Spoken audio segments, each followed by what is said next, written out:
大家好，喺2026年2月12日凌晨3點04分，喺北角和富道128至132號和富大廈發生咗一宗火警。消防人員喺4分鐘之後到場，並喺18分鐘之後將火警救熄。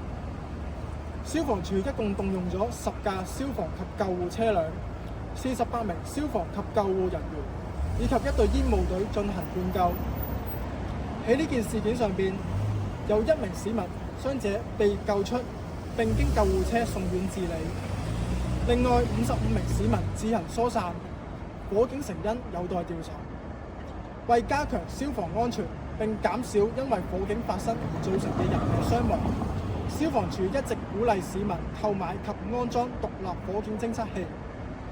有關獨立火警偵測器嘅購買及安裝，可以留意以下嘅片段。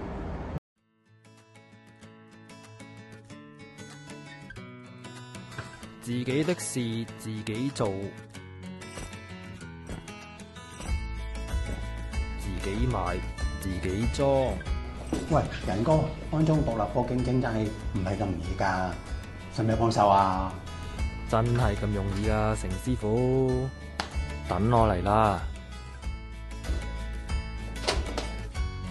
我哋只要跟住製造商嘅指示，自己用膠貼或者螺絲安裝，咁就得㗎啦。真係咁容易？係啊，而家安裝就係咁容易，自己買自己裝，獨立火警偵測器，為你加添安全。